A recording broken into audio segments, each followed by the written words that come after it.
ចាសួស្តីប្រិយមិត្តទាំងអស់គ្នាដែលគ្រប់គ្រងទំព័ររបស់នាងខ្ញុំគឺទំព័រសម្ផស្ស Sweet Home ខ្ញុំភ្លេចប្រាប់មិញហ្នឹងក៏អាខាង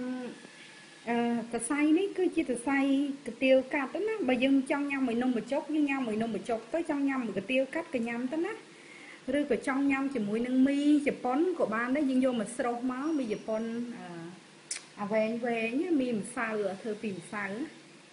យើងស្រុះវាឲ្យទន់យកមកញ៉ាំក៏បានទិញនំបញ្ចុកយើងយកមកញ៉ាំក៏បានកាទៀវកាត់ក៏បានដែរចាឥឡូវនេះគឺខ្ញុំចាប់ផ្ដើមធ្វើហើយបើកភ្លើងដាក់ភ្លើងឲ្យក្តៅចាក្តៅខ្ទះបន្តិចទៅ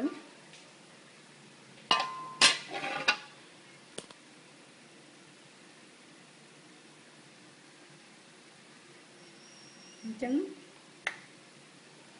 អ្វីដែលខ្ញុំត្រូវដាក់គឺដាក់ខ្ទិះចាអស់ហើយណាឲ្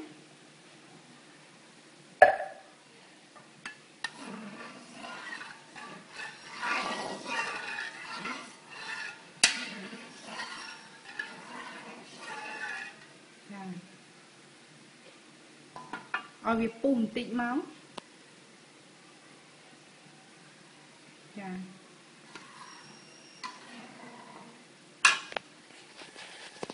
ឈ្ងុយក្លិនឈ្ងុយជាងចង់ជាងខ្ទិះដូងយើងធម្មតាផងចាវាឡើងទៅជ្រុលតិចណាចាអញ្ចឹងអ្វីដែលយើងត្រូវដាក់បន្តមកទៀតមានខ្ទឹមសចាស្លឹកក្រូចសើចចាម្ទេសក្រៀមចាកាពិអ្នកខ្លះអត់គេដាក់កាពិទេប៉ុន្តែអ្នកខ្លះគេដាក់កាពិអញ្ចឹងបើយើងអត់ចង់ដាក់កាពិក៏អត់ដាក់ទៅណាទៅតាមចំណូលចិត្តគ្រួសាររៀងៗខ្លួនណា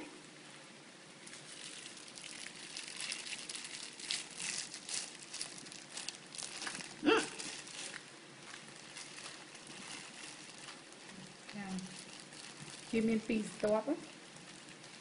ប៊ីបានស្លចាខ្ញុំកាន់ស្ទាប់ខាងលើទៅវាជ្រុះស្ទាប់ខាងក្រោមខ្ញុំដាក់ប្រើពីកញ្ចប់អ្នកណាចង់ដាក់មកកញ្ចប់ដាក់ទៅណាតែខ្ញុំប្រើពីកញ្ចប់ពីព្រោះទម្លាប់គ្រួសារខ្ញុំដឹងរសជាតិគ្រួសារនេះរសជាតិរៀងខ្លាំងបន្តិចអ្នកណាគេជួយចិត្តរសជាតិស្រាលដាក់តែមកកញ្ចប់បានហើយឃើញទេពុះហ៎ពុះហើយកូរទៅឈ្ងុយហើយប្រែពណ៌ក្រហមហើយឈ្ងុយចា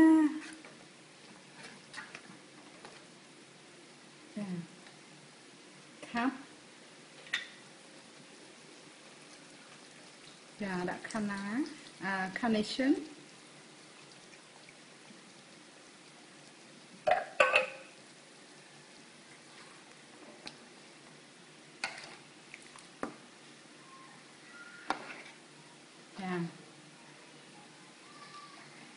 បើខ្ញុំដាក់វាពុះទីដូងអញ្ចឹងខ្លាចវាឡើងប្រេងទៅវាក្លិនប្រេងអត់ឆ្ងាញ់អញ្ចឹងខ្ញុំអត់តន់ឲ្យវាពុះខ្ញុំធ្វើតែម្ដងដាក់គ្រឿងហើយចូលតែម្ដងនេះជាវិធីធ្វើទឹកយ៉ាវហនខ្ញុំដាក់ប្រេងអូលីវ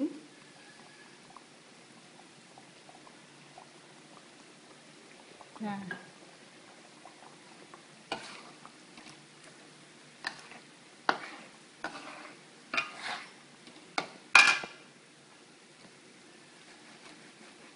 ចាវានៅជាប់ខាងក្រោមវែងនេះ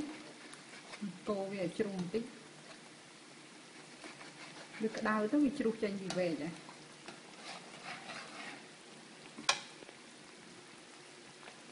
ចាឥឡូវអ្វីដែលខ្ញុំត្រូវការគឺទឹកដូង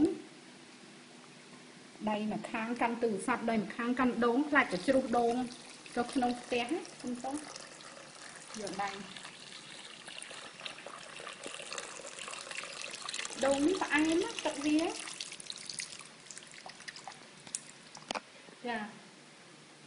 ចាដូងខ្ចីខ្ញុំដាក់អស់ហើយនេះទឹកនេះជាតិចនិចអ្នកខ្លះអត់ប្រើទឹកដូងហើយនេះខ្ញុំអត់ដឹងទេអាហ្នឹងរៀងខ្លួនណាគឺខ្ញុំប្រើទឹកដូងហើយនេះមួយទៀតគឺទឹកស៊ុបណាទឹកស៊ុបហ្នឹងគឺសាច់មាន់ហ្នឹងខ្ញុំសល់អំពីមាន់ធ្វើមាន់ស្បៃខ្មៅហ៎អញ្ចឹងវាមិនសល់ឆ្អឹងសល់អីហ៎ខ្ញុំបេះយកសាច់វាចេញអស់ហើយអញ្ចឹងខ្ញុំយកទឹកស៊ុបហ្នឹងប្រើទៅចាវាមិនមានជាតិឆ្ងាញ់នេះជាតិចនិចណាបើយើងចង់ស្ងោឆ្អឹងជ្រូកយកជាតិក៏បានដែរយើងត្រូវតែធ្វើឲ្យវារាវបន្តិចពីព្រោះថាដល់ពេលយើងដាក់ក្នុងផ្ទេទៅចង្ក្រានវាណាអាតូចណាហើយនឹងឆ្នាំងស៊ុបវាយូរទៅវាខាស់អញ្ចឹង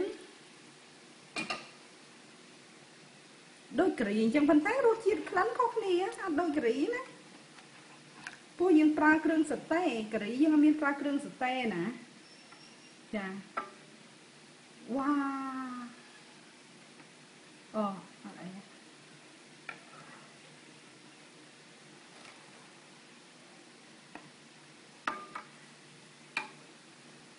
ចា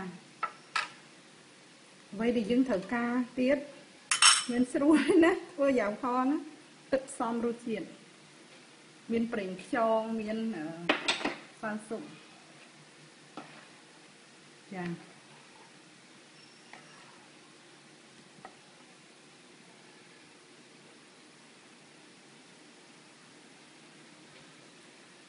អ្វីដែលត្រូវដាក់បន្តទៀតគឺក្រូចឆ្មាច្បាច់ក្រូចឆ្មាបាច់យកទៅទឹកវាមក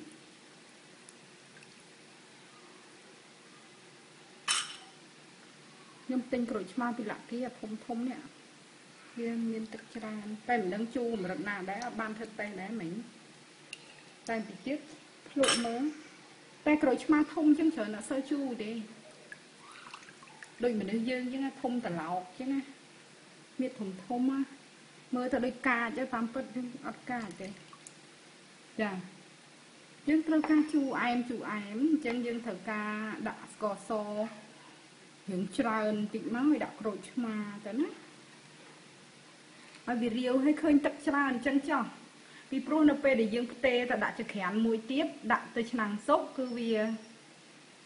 ពេលយើងបើកភ្លើងញ៉ាំបដើទៅវាខាស់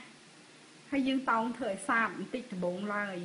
ពីព្រោះតែយើងធ្វើប្រៃដល់ពេលវាខាស់ទៅវាកាន់តែប្រៃអញ្ចឹងអានេះរសជាតិយើងត្រូវការជូរអែមខ្ញុំបោកភ្លើងប៉ុន្តែវាអត់ទាន់ពុះទៀតចាដាក់សណ្តែកដីឲ្យហើយចាសណ្តែកដីនេះ